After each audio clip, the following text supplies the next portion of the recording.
أشهد أن لا إله إلا الله وحده لا شريك له وأشهد أن محمدا عبده ورسوله أما بعد قال الله سبحانه وتعالى يا أيها الذين آمنوا أوفوا بالعقود أحلت لكم بهيمة الأنعام إلا ما يتلى عليكم غير محل الصيد وأنتم حرم إن الله يحكم ما يريد.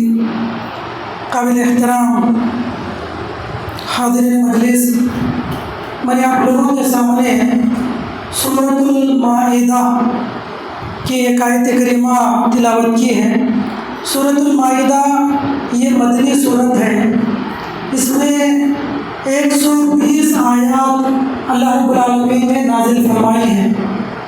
حضرت نفیل بن جبیر کہتے ہیں، میں ایک مرتبہ حضرت عائشہ رضی اللہ عنہا کے پاس داخل ہوا تو میں نے مجھ سے سوال کیا، هل تقرأ سورۃ المائدہ؟ فقلت نعم، فقال فإنها آخر سورة نزلت فما وجدتم فيه من حلال فأحلوه وما وجدتم من حرام فحرموه۔ کہتی ہیں حضرت عائشہ رضی اللہ عنہ، جیسے ہی حضرت نفیل بن جبیر ان کے پاس گئے تو آپ نے پوچھا کیا تم سورۃ المائدہ کی تلاوت کرتے ہو؟ تو انہوں نے کہا کہ ہاں میں اس سورت کی تلاوت کرتا ہوں۔ تو آپ نے کہا کہ دیکھو یہ بڑی اہم سورت ہے، یہ سب سے آخر میں نازل ہونے والی سورت ہے۔ اس سورت میں کھانے پینے کی چیزوں میں جس کو تم حلال دیکھو وہی حلال ہے، اور اس صورت میں جو چیزیں حرام پاؤ اس کو اپنے لیے حرام بنا لو۔ تو یہ سورۃ المائدہ ہے، اس میں اللہ رب العالمین نے ان جانوروں کا تذکرہ کیا ہے جو مسلمانوں کے لیے حلال ہیں، اور کون سی چیزیں حرام ہیں اس کی طرف بھی قرآن مجید میں نشاندہی کی گئی ہے۔ دیکھیے، مائدہ کا معنی ہوتا ہے دسترخوان۔ مائدہ کے معنی دسترخوان۔ دو الفاظ آتے ہیں عربی زبان میں، ایک ہوتا ہے خیوان۔ خیوان کے معنی بس ایسی ہی پلین میز جس سے کھانا کھایا جائے، یا وہ کپڑا جس پر کھانا کھایا جائے اس کو خیوان کہتے ہیں، لیکن اس کپڑے پر کھانے کی چیزیں رکھی گئی ہو تو اس کو مائدہ کہتے ہیں۔ یہ فرق ہے دونوں میں، مائدہ اور خیوان میں۔ اگر پلین صرف کپڑا ہو تو وہ خیوان، اگر اس پر کھانے پینے کی چیزیں رکھی گئی ہو تو وہی کپڑا مائدہ بن جاتا ہے۔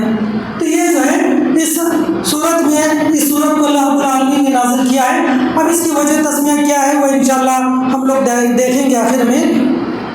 دیکھیں، اس صورت میں اللہ رب العالمین نے سب سے پہلے مومنوں کو خطاب کرتے ہوئے فرمایا، یا ایھا الذین آمنوا اوفوا بالعقود، اے وہ لوگوں جو ایمان لائے ہو تم لوگ اپنے عہد و پیمان کو مکمل کرو۔ اگر کوئی بندہ کسی سے کوئی وعدہ کرے، چاہے وہ رشتہ داری میں ہو، چاہے بزنس میں ہو، چاہے دینی معاملات میں ہو، یا کوئی بھی وعدہ ہو، اللہ کہتے ہیں اوفوا بالعقود، تو اس کو تم نبھاؤ۔ یہ مومنوں کو خطاب کیا جا رہا ہے۔ المسلمون علی شروطہم، اللہ کے نبی نے فرمایا کہ مسلمانوں کو اپنے شروط پر باقی رہنا چاہیے، اپنے عہد و پیمان پر باقی رہنا چاہیے۔ تو میرے بھائیوں، اس کے بعد اللہ نے فرمایا احلت لکم بہیمۃ الانعام الا ما یتلی علیکم غیر محل الصید وانتم حرم، اے لوگوں تمہارے لیے چوپائیوں کو کھانا حلال کر دیا گیا ہے، مگر یہ کہ جو تمہیں بتا دیا گیا کہ یہ چیزیں حرام ہیں وہ چیزیں حرام ہیں۔ بقیہ جو چوپائی ہیں بہیمۃ الانعام، بہیمۃ الانعام جو ہے عموماً اونٹ، اونٹنی، گائے، بیل، بھینس، بکرا، بکری، بھیڑ، دمبا، ان چیزوں کے اوپر جو ہے اس کا استدلال ہوتا ہے۔ تو اللہ فرماتے ہیں کہ بہیمۃ الانعام تمہارے لیے حلال ہے، البتہ وہ چیزیں ان میں بھی، بہیمۃ الانعام میں کچھ خاص سرکمسٹانسز ہوتے ہیں، کچھ خاص سچویشنز ہوتے ہیں جب یہ چیزیں بھی حرام ہو جاتی ہیں۔ گائے بھی حرام ہو جاتی ہے، بکرا بھی حرام ہو جاتا ہے، اور اونٹ بھی حرام ہو جاتا ہے۔ تو وہ کیا چیزیں ہیں اللہ نے بیان کیا ہے۔ اور دوسری بات یہ غیر محل الصید وانتم حرم، کہتے ہیں کہ جب تم حالت احرام میں ہو، حج کے لیے چلے گئے، عمرے کے لیے چلے گئے، آپ شکار نہیں کر سکتے، حالت احرام میں شکار کرنا جائز نہیں ہے، تو شکار کر کر کھانا تمہارے لیے جائز نہیں ہے۔ ان اللہ یحکم ما یرید، بے شک اللہ رب العالمین جو ہے وہ فیصلہ کر دیتا ہے جو وہ چاہتا ہے۔ تو پہلی آیت میں اللہ رب العالمین نے ان دو چیزوں کا خاص کر تذکرہ کیا، ایک تو عہد و پیمان کو مکمل کرنے کا اللہ نے حکم دیا، اور دوسرا حلال جانوروں کی کیا فہرست ہے اس کی طرف اللہ رب العالمین نے اشارہ کیا ہے۔ اب وہ فہرست کیا ہے؟ اللہ فرماتے ہیں حرمت علیکم المیتہ والدم ولحم الخنزیر وما اہل لغیر اللہ بہ، کہتے ہیں تم پر حرام قرار دیا گیا مردار کھانا، جو جانور مردہ ہو چکا ہو وہ حلال نہیں ہے، چاہے وہ اونٹ ہو، یعنی بغیر فطری موت کے، یعنی جس کو ذبح کیے بغیر وہ مر جائے تو وہ حلال نہیں ہے، اس کو حرام قرار دیا گیا۔ میتہ والدم، اور خون کو اللہ نے حرام قرار دیا، ولحم الخنزیر، خنزیر کے گوشت کو اللہ نے حرام قرار دیا، وما اہل لغیر اللہ، اور وہ چیزیں جو اللہ کے علاوہ دوسروں کے لیے چڑھایا گیا ہو، جس گوشت کو غیر اللہ کے نام پر چڑھایا گیا ہو وہ بھی حرام ہے۔ زمانے جاہلیت میں کیا ہوتا تھا، لوگ جو ہے اپنے جانوروں کو چھوڑ دیتے ہیں، لات، عزیٰ، منات، ہبل، خاص کر ہبل کے نام پر جو ہے مشرکین مکہ اپنے جانوروں کو چھوڑ دیتے ہیں، اور اس کے نام پر آج بھی بہت سارے لوگ چھوڑ دیتے ہیں، پیروں کے نام پر، فقیروں کے نام پر، فلاں فلاں باباؤں کے نام پر، غیروں میں بھی ہے اور مسلمانوں میں بھی ہے۔ تو یہ مشرکین مکہ کا طریقہ تھا، وہ چھوڑ دیتے اور جب ان کا ذبح کرتے تو ان کا گوشت جو ہے اس کا چڑھا دیتے ان بتوں کے نام پر، تو اس کو اللہ نے حرام قرار دیا۔ تو یہ ابتدائی طور پہ سب سے پہلے میتہ حرام ہے، مردہ۔ دیکھیے میتہ میں دو چیزیں حلال ہیں، آپ نے فرمایا اللہ کے نبی علیہ السلام نے کہ احلت لنا میتتان والدمان اما المیتتان فالحوت والجراد، اللہ کے نبی نے کہا دو قسم کے مردار حلال ہیں، دو قسم کے خون حلال ہیں۔ ایک پہلا مردار جو حوت مچھلی ہے، اور دوسرا جراد، جراد کے معنی جو ہے ٹیڈی، جو عموماً جو ہے کبھی کبھار بارش کے موسم وغیرہ میں بہت بڑا جھوٹ جو ہے اڑ کر چلا آتا ہے، کھیتوں وغیرہ کو برباد کر دیتا ہے۔ تو یہ ٹڈی جو ہے یہ ایک قسم کی جانور، اگر یہ حلال یہ مردار ہو تب بھی وہ جائز ہے۔ تو یہ دو چیزیں مردار جائز ہے۔ اب مچھلی کے قبیل سے آپ پھر سمندر کی دیگر چیزیں بھی لے سکتے ہیں، اس لیے کہ اللہ کے رسول صلی اللہ علیہ وسلم سے جب پوچھا گیا اے اللہ کے نبی، ہم لوگ کبھی کبھار سفر میں ہوتے ہیں اور مختصر سا پانی لے کر جاتے ہیں، ہم لوگ پینے کے لیے استعمال کرتے ہیں، اگر ہم اس پانی سے وضو کریں تو پھر پینے کے لیے نہیں رہے گا۔ ہم سمندر کا سفر کرتے ہیں تو پھر سمندر کے پانی سے وضو کر سکتے ہیں؟ تو آپ نے فرمایا هو الطهور ماؤه والحل میتته، آپ نے کہا اس کا پانی پاک ہے اور اس کا مردار حلال ہے۔ تو یہاں پر مطلق آپ نے ذکر کیا کہ سمندری جو جانور ہو، چاہے کسی بھی شکل و صورت کے ہو، وہ ہمارے لیے حلال ہے، سمندری جانور۔ اب بعض لوگ کہتے ہیں کہ نہیں، سمندر کے وہی جانور حلال ہیں جو بری میں، جو خشکی پر، ارض پر جو ہمارے لیے حلال ہے، اور وہ جانور جو زمین پر ہمارے لیے حرام ہے وہ سمندری جانور بھی ہمارے لیے حرام ہے۔ اس لیے کہ سمندر میں وہ سب جانور ہوتے ہیں جو زمین پر ہوتے ہیں، سمندری کتا ہوتا ہے، سمندری خنزیر ہوتا ہے، سمندری گائے ہوتی ہے۔ تو کہتے ہیں کہ سمندر جو زمین پر ہمارے حرام ہے وہ اس میں بھی حرام ہے، یہ بات اہل علم نے کہا، جیسے کتا، گدھا وغیرہ اس کے اندر بھی ہوتا ہے، لیکن ایسی کوئی تفریق نہیں ہے، یہ جو ہے تفریق کرنا اس سے کوئی دلیل نہیں ہے، بلکہ وہ سمندری جانور ہمارے لیے حلال ہے، الا یہ کہ اگر وہ پوائزن، اگر وہ زہریلا ہو، اگر وہ زہریلا ہو، نقصان دہ ہو تو ہمارے لیے حلال نہیں ہے۔ بصورت دیگر کوئی بھی جانور ہو وہ ہمارے لیے حلال ہے، سمندر کے اندر رہنے والا، باہر نکل کر رہنے والا نہیں، سمندر سے اگر نکل جائے تو مر جائے، ایسا جانور جو ہے ہمارے لیے حلال ہے۔ تو اللہ کے نبی نے فرمایا وَالطَّهُورُ مَاؤُهُ وَالْحِلُّ مَيْتَتُهُ، اس کا پانی پاک ہے، اس کا مردار حلال ہے۔ دیکھیے پانی پاک ہے، پینا مشکل ہے، اگر کوئی پی لے تو اگر وہ اس کو ہضم کر سکتا ہو تو الگ بات ہے، وہ اپنا سمندر کا پانی انسان پی نہیں سکتا، اس کے اندر جو سوڑنیس، جو کھارا پن ہوتا ہے، اتنا سخت کھارا کا، اتنا جو ہے سخت کھارا پانی ہوتا ہے، اور کئی مرتبہ فلٹر کرنے کے بعد جو ہے پیوریفائی کرنے کے بعد جو ہے لوگوں کے استعمال کے وہ لائق بنتا ہے پینے کے لیے، ورنہ اور یہاں پھر صحابہ رسول کہتے ہیں اے اللہ رسول پینے کے لیے ہم لوگ الگ سے لے جاتے ہیں، پینے کے لیے وہ کام آئے گا، لیکن سمندر کے پانی سے وضو کر سکتے ہیں کہ نہیں؟ تو نبی نے کہا کر سکتے ہیں، بالکل پاک پانی ہے۔ تو سمندر کا پانی جو ہے پاک ہوتا ہے، گرچہ کہ اس کے اندر جو ہے کئی جانور ہیں اور کبھی جو ہے انسانوں کا پیشہ پیخانہ بھی مل جاتا ہے، لیکن اس کی کوانٹٹی اتنی زیادہ ہوتی ہے کہ وہ ناپاک نہیں کر سکتا سمندر کو۔ ایک حدیث میں نے کل بتایا نا کہ اذا كان الماء قلتين لم يحمل الخبث، پانی جب 2 قلے ہو تقریباً 300-350 کلومیٹر ہو تو گندگی اس کو پانی گندا نہیں ہوتا، اللہ کہ اس کا رنگ بدل جائے، ٹیسٹ بو بدل جائے یا اس کا مزہ بدل جائے تو الگ چیز ہے۔ خیر، سمندر کا جو پانی ہے یہ قابل استعمال ہے، استعمال کر سکتے ہیں۔ اصل بتانا مقصد یہ ہے کہ سمندر کا جو بھی جانور ہو ہمارے لیے حلال ہے، تو وہ میتہ ہے، تو نبی نے کہا 2 میتہ مردار ہمارے لیے حلال ہے، اس میں سمندری مخلوق ہمارے لیے حلال ہے، مردہ ہے پھر بھی حلال ہے۔ اور دوسری بات وہ دم خون اسلام کے حرام ہے، دم مسفوحہ اور لحم خنزیر اور دم مسفوحہ، اللہ رب العالمین نے آگے سورۃ الانعام میں فرمایا دم مسفوح، بہنے والا جو خون ہوتا ہے، بہنے والا جو خون ہوتا ہے وہ ہمارے لیے حرام ہے، تو یہ اس کی اجازت نہیں۔ البتہ 2 قسم کے خون ہیں، اللہ کے نبی نے فرمایا وَأَمَّا الدَّمَانِ فَالْكَبِدُ وَالطِّحَالُ، 2 خون حلال ہے، ایک کلیجی، تلوی اور کلیجی، یہ جو ہے دونوں ہمارے لیے حلال ہے، اور یہ دونوں میں خون ہے، یہ مکمل جو ہے اس کا یہ خون کا لوٹڑا ہوتا ہے جو ہمارے لیے حلال ہے۔ اس کے علاوہ دوسرا خون جو ہے ہمارے لیے جائز نہیں استعمال کرنا۔ بس اوقات کسی کو مار لگتا ہے، چوٹ آتی ہے تو خون نکل لگتا ہے، لوگ اس کو چوس لیتے ہیں، صحیح نہیں ہے، جائز نہیں ہے۔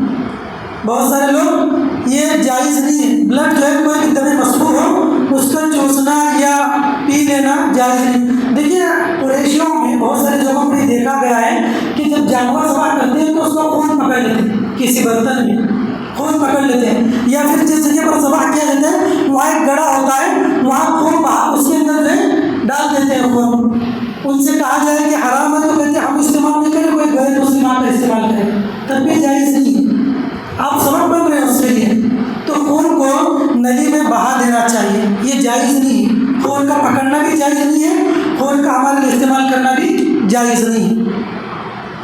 تو اللہ نے فرمایا حرمت علیکم المیتۃ والدم ولحم الخنزیر، اور خنزیر کا گوشت ہمارے لیے حلال نہیں ہے، جائز نہیں ہے۔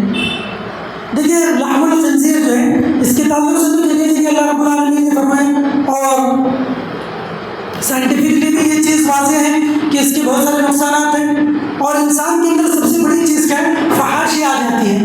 یہ جانوروں میں ہر جانور پیدا ہونے کے بعد جو ہے اپنی بہن اور ماں کے اندر فرق کرتا ہے، لیکن سور ایک ایسا جانور ہے اپنی ماں اور بہن میں فرق نہیں کرتا ہو، یعنی وہ اتنا گندا اور بدکار جانور ہے کہ اپنی ماں اور بہن کو نہیں بخشتا، تو یہ فحاشی والا جانور ہے، جو یہ گوشت کھاتا ہے اس کے اندر بھی فحاشی آتی ہے۔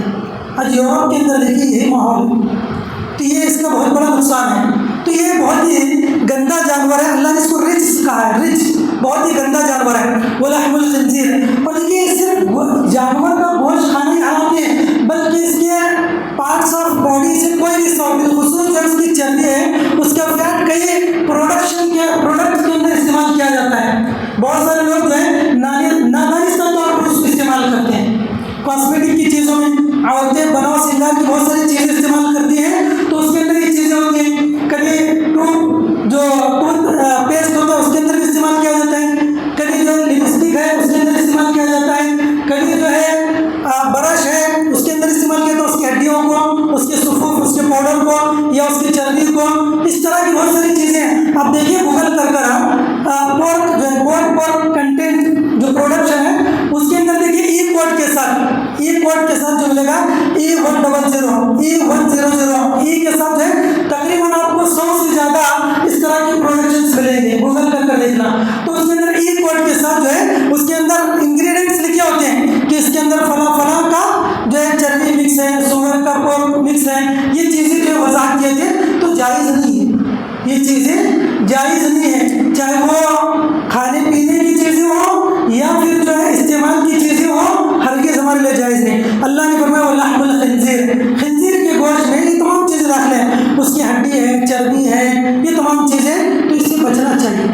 بہت ساری خواتین کو پتہ نہیں چلتا اور وہ چیزیں جو ہے کاسمیٹک کی یا بناؤ سنگار کی وہ چیزیں لے لیتے ہیں. تو مردوں کی ذمہ داری ہے جب بھی کوئی چیز لے تو دیکھیں کہ اس کے اندر کیا چیزیں جو ہے مکس ہیں.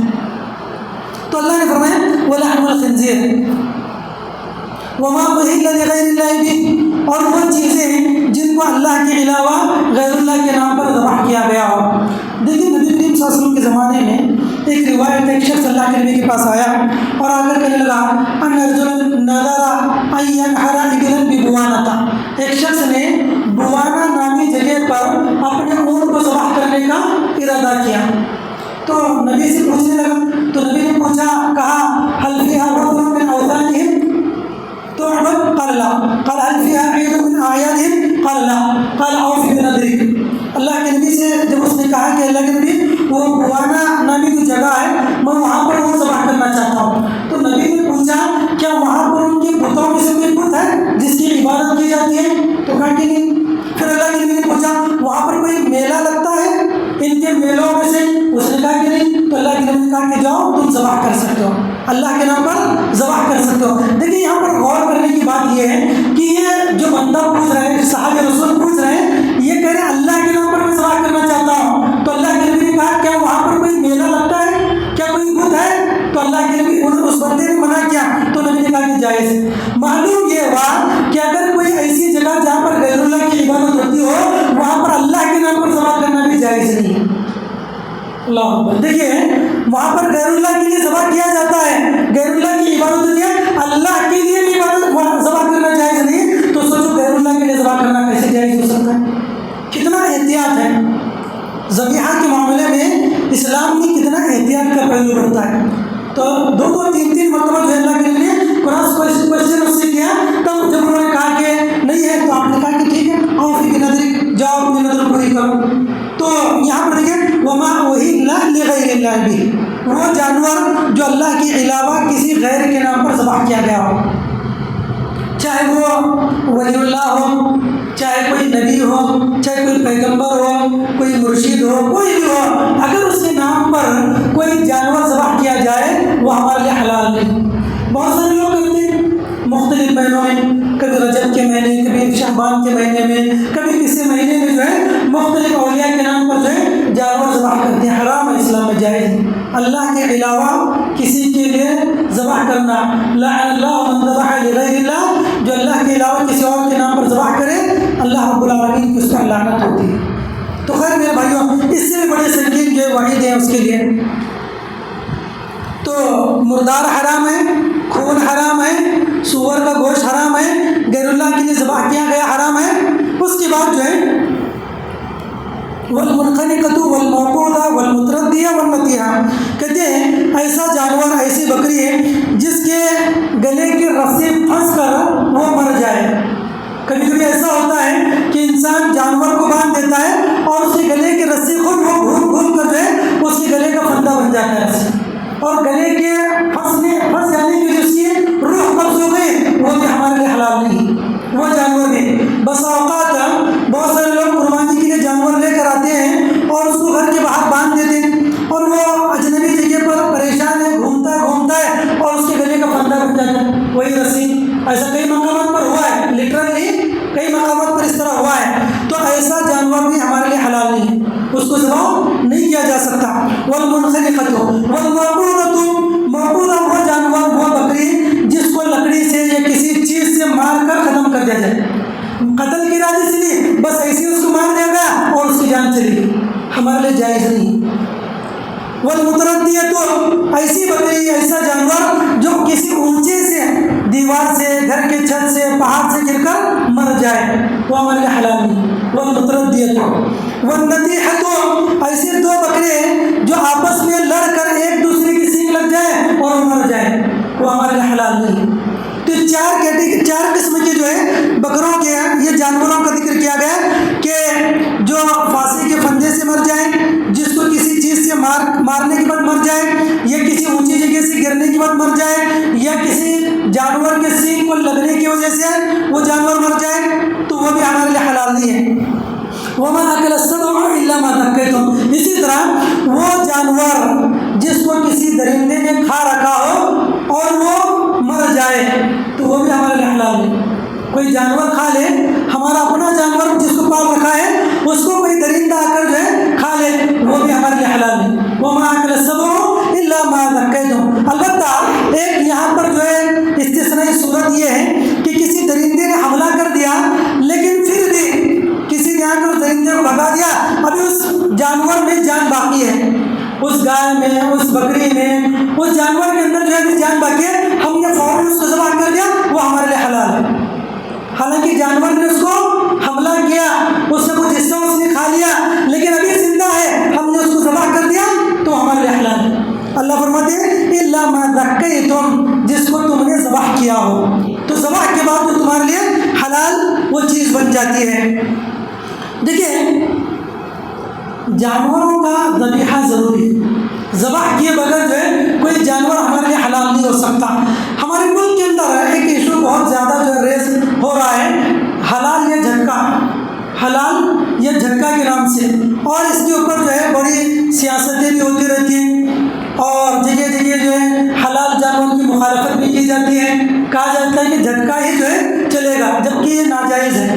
جھٹکا جو ہے یہ، اور بلکہ جو لوگ جھٹکے حلال کی مخالفت کرتے ہیں وہ خود حلال کھاتے ہیں، جھٹکا کو نہیں کھاتے وہ لوگ، بہت بڑا علاج کے لوگوں کو دکھانے کے لیے، ورنہ جو ہے اگر سائنٹیفکلی بھی دیکھیں تو یہ جھٹکا کا جو قتل ہے یہ بہت ہی خطرناک چیز ہے۔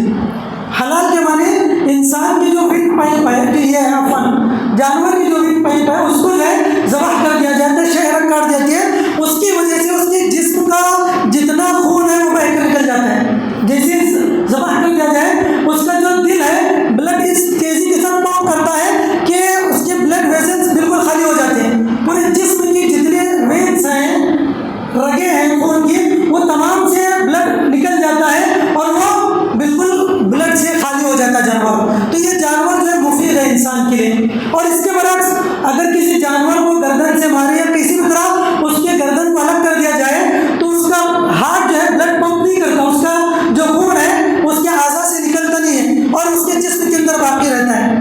اور سائنٹیفک سائنس یہ کہتی ہے کہ جب بلڈ نہ نکلے تو یہ بلڈ کلاٹ ہو جاتا ہے، اس کے گوشت میں بلڈ کلاٹ ہو جاتا ہے، گوشت کے اندر یہ بلڈ جم جاتا ہے اور اس سے کئی بیکٹیریا جو ہے پیدا ہو جاتے ہیں اور یہ انسان کے لیے نقصان دہ ہے۔ اور پھر دوسری بات یہ ہے کہ کھانے کے لیے بھی یہ گوشت جو جس کو جھٹکے کے ذریعے قتل کیا گیا ہو تو وہ گوشت گلتا نہیں، گلا تو وہ گوشت جلد گلتا نہیں، کیوں؟ جو بلڈ اس کے اندر کلاٹ ہو چکا ہے، جم چکا ہے اور اس کے اندر وہ فریشنیس نہیں ہے، جو ہلکا پن نہیں ہے جو ذبیحہ کے بعد ہوتا ہے۔ اور دیکھیے اس لیے ہم لوگوں کو چاہیے ہم لوگ جو ہے ہمیشہ ایسے ہوٹلوں کا انتخاب کریں جہاں پر حلال گوشت ملتا ہو۔ بہت ساری جگہوں پر لوگ نکل جاتے ہیں، غیروں کے ڈھابے پر جا کر کھانا کھا لیتے ہیں، پتہ نہیں وہ مردار جانور کو کا گوشت دیتے ہیں یا پھر جھٹکے کا گوشت دیتے ہیں۔ اور بہت سارے لوگوں کی شکایت ہوتی ہے فلاں ڈھابے پر چلا گیا، کھانا کھا کر آیا، تب سے بیمار ہو گئی، تب سے پیچیز شروع ہو گئے، تب سے جو ہے ڈائجسٹو سسٹم اس کا بگڑ گیا۔ وجہ کیا ہے؟ اس طرح کے جو ہے واقعات ہوتے ہیں، یا تو مردار گوشت سرو کیا جا رہا ہے یا تو پھر جو ہے وہ ایسے جانور کا گوشت جو حلال نہیں ہے، یا پھر جھٹکی کے ذریعے اس کو ذبح کیا گیا ہے۔ تو اس لیے اللہ کہتے ہیں الا ما ذکیتم، گوشت وہ کھاؤ جس کو تم نے ذبح کیا ہو۔ تو ذبح کا گوشت جو ہے انسان کو کھانا چاہیے۔ دیکھیے شکار کے تعلق سے کہا گیا، اچھا شکار کے تعلق سے نیچے بحث ہے، وَمَا ذُبِحَ عَلَى النُّصُبِ وَأَن تَسْتَقْسِمُوا بِالْأَزْلَامِ ذَلِكُمْ فِسْقٌ۔ فرماتے ہیں کہ وہ چیزیں بھی جیسے کہ اوپر بتایا گا کہ اوپر یہ کہا گیا کہ اگر کسی اسپیسیفک انسان کے نام پر، کسی جانور کے نام پر یا کسی دیوی دیوتاؤں کے نام پر اگر ذبح کیا گیا ہے وہ جائز نہیں ہے، ایسے ہی کسی کے آستانے پر ذبح کیا جائے وہ بھی جائز نہیں۔ اوپر کہا گیا اسپیسیفک کسی کے نام پر ذبح کیا جائے، یہاں پر کسی کے آستانے پر ذبح کیا جائے وہ بھی جائز ہے۔ وَمَا ذُبِحَ عَلَى النُّصُبِ وَأَن تَسْتَقْسِمُوا بِالْأَزْلَامِ۔ اس کے بعد جو اللہ رب العالمین نے دوسری چیز بیان کی ہے، جیسے فال نکالنا۔ بہت سارے لوگ جو ہے فال نکالتے ہیں، فال نکالنا اسلام میں جائز نہیں ہے، یہ اس زمانے کے اندر چیز تھی۔ یہ سب چیزوں کو اللہ نے کہا ذَلِكُمْ فِسْقٌ، یہ فسق و فجور کی چیز ہے، یہ تمام چیزیں جو ہے فسق و فجور ہیں۔ اس کے بعد جو اللہ رب العالمین نے آیت کریمہ جو کہ معروف ہے، اليوم اکملت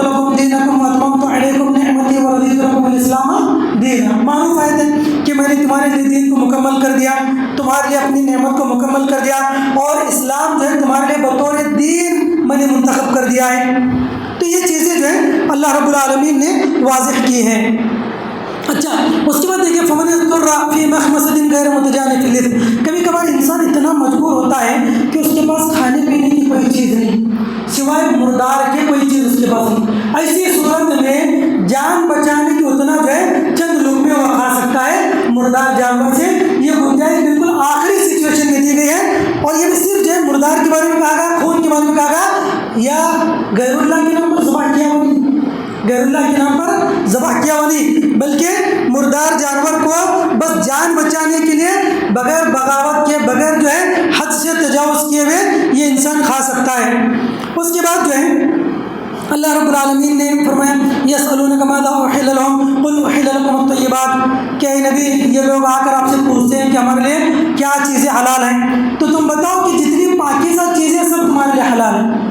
وما علمتم من الجوارح مکلبین تعلمونہن مما علمکم اللہ، اور وہ جانور بھی جن کو تمہارے شکاری کتوں نے شکار کیا ہو، شکار کرنا جائز ہے، اللہ کہ جن ممالک میں بینڈ ہو تو وہاں پر حکومت کے قوانین کو مان کر رکنا چاہیے، ورنہ جہاں پر اسلامی حکومتیں ہوں تو وہاں پر شکار نہ صرف جائز ہے بلکہ وہاں پر شکار کا شوق سے کر سکتے ہیں، اللہ کہ کوئی حکومتی مخالفت نہ ہو۔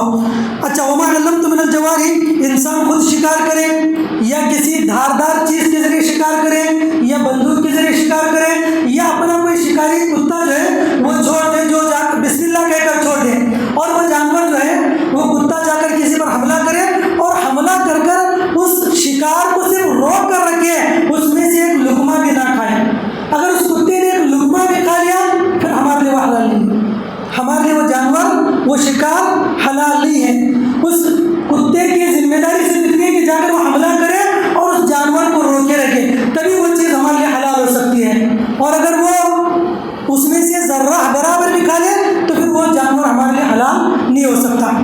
تو ما علمتم من الجوارح، اچھا کون سی چیزیں، دیکھیے اللہ کے نبی صلی اللہ علیہ وسلم نے کیا حلال ہے کیا حرام ہے اس کے لیے ایک کرائٹیریا دیا ہے۔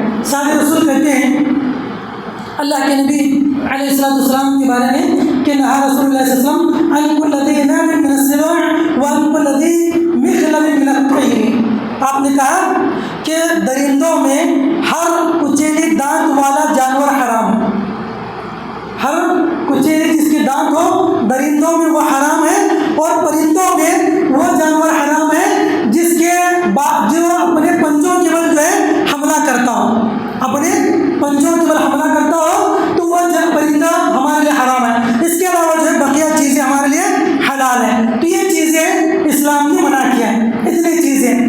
اور اس کے علاوہ جو ہے اہل کتاب کا اگر ذبیحہ ہو تو اسلام نے اس کی اجازت دی ہے۔ اہل کتاب میں یہود و نصارہ جو بالخصوص غیر اللہ کے نام پر ذبح نہ کرتے ہوں، اس کے اندر ایک فرقہ ایسا ہے جو غیر اللہ کے لیے ذبح کرے تو وہ جائز نہیں۔ اگر اہل کتاب میں ایسا فرقہ ہو جو غیر اللہ کے لیے ذبح نہ کرتا ہو تو اس کا ذبیحہ ہمارے لیے حلال ہے۔ دیکھیے اللہ کے نبی صلی اللہ علیہ وسلم کے زمانے میں کچھ یہود و نصارہ آپ علیہ السلام کو دعوت دیا کرتے تھے۔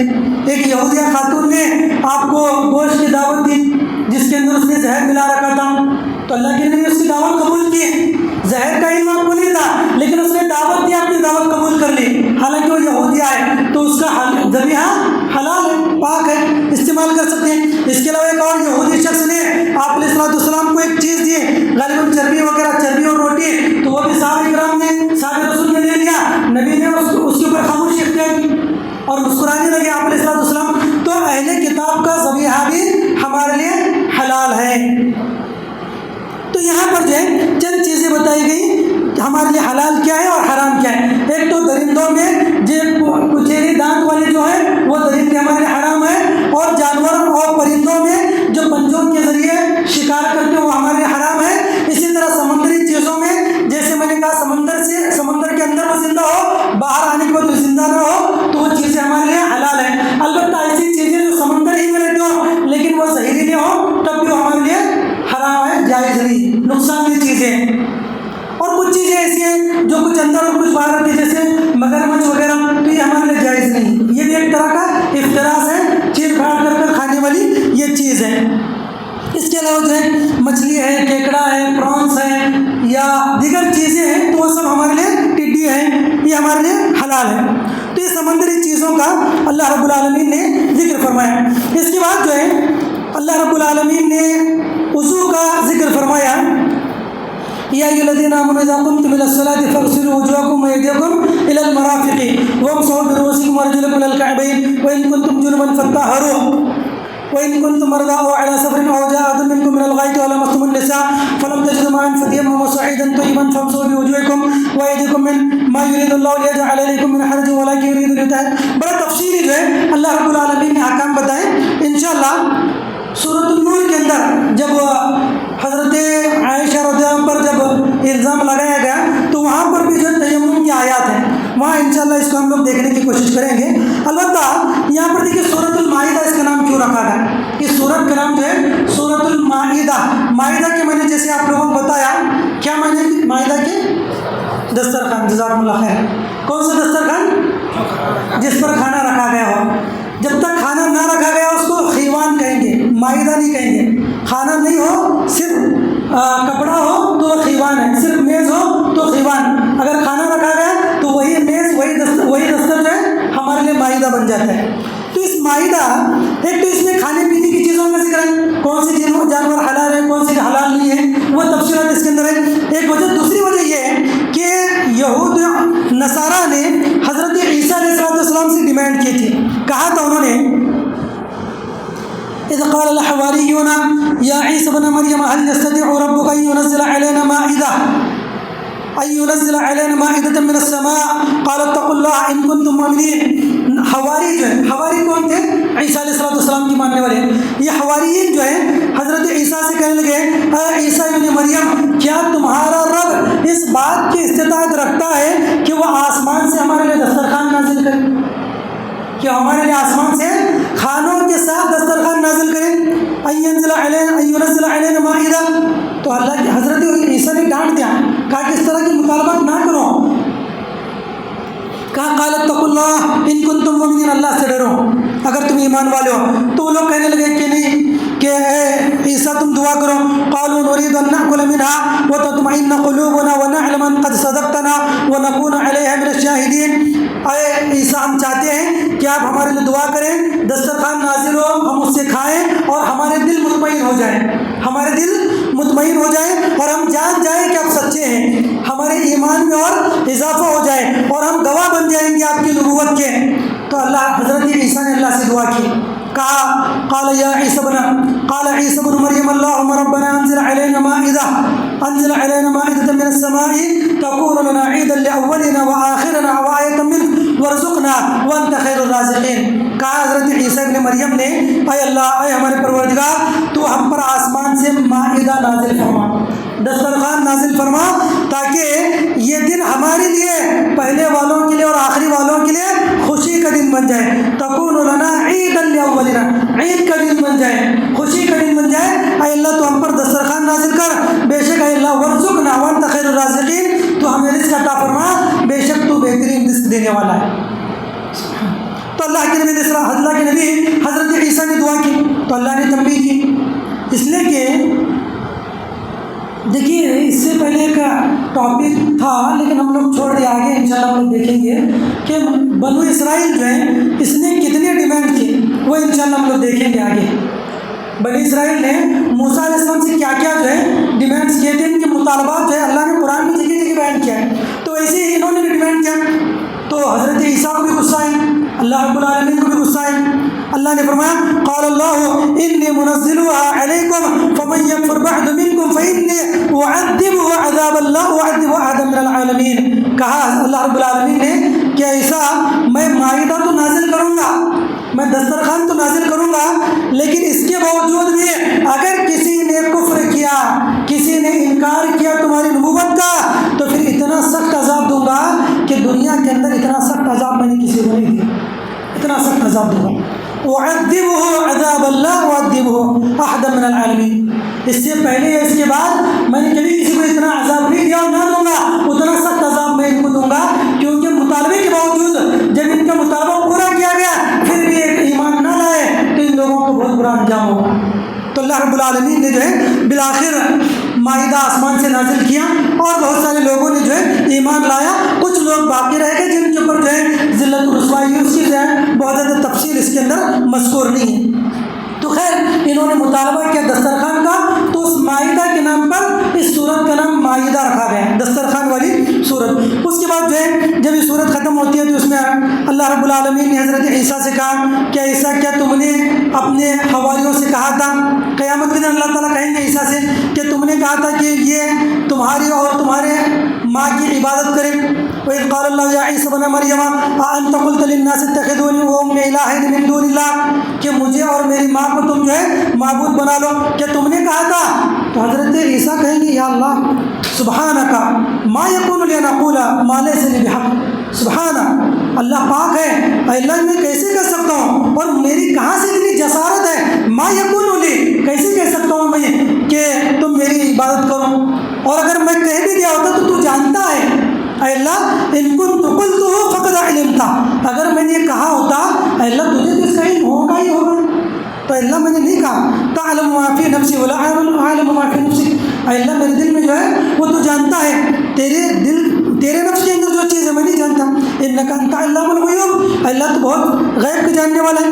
تو اس کو جو ہے اللہ رب العالمین اور کہتے ہیں حضرت عیسیٰ ما قلت لهم الا ما امرتنی به ان اعبدوا الله ربی وربکم وکنت علیہم شہیدا ما دمت فیہم فلما توفیتنی کنت انت الرقیب علیہم، کہ اللہ میں نے تو بس ان سے یہی کہا تھا کہ اس چیز کا وہی حکم دیا جو تو نے مجھے دیا، جو حکم تو نے مجھے دیا وہی حکم میں نے ان لوگوں کو دیا۔ وہ حکم کیا ہے؟ ان اعبدوا اللہ ربی وربکم، اے لوگوں تم اس رب کی عبادت کرو جو تمہارا اور میرا رب ہے، اس اللہ کی عبادت کرو جو تمہارا اور میرا رب ہے۔ اور اللہ جب تک میں ان لوگوں میں تھا میں ان لوگوں کے اندر نگہبان تھا، جب تو نے مجھے اٹھا لیا تو پھر اس کے بعد تو ہی کنت انت الرقیب علیہم، تو ہی ان کے اوپر نگہبان تھا۔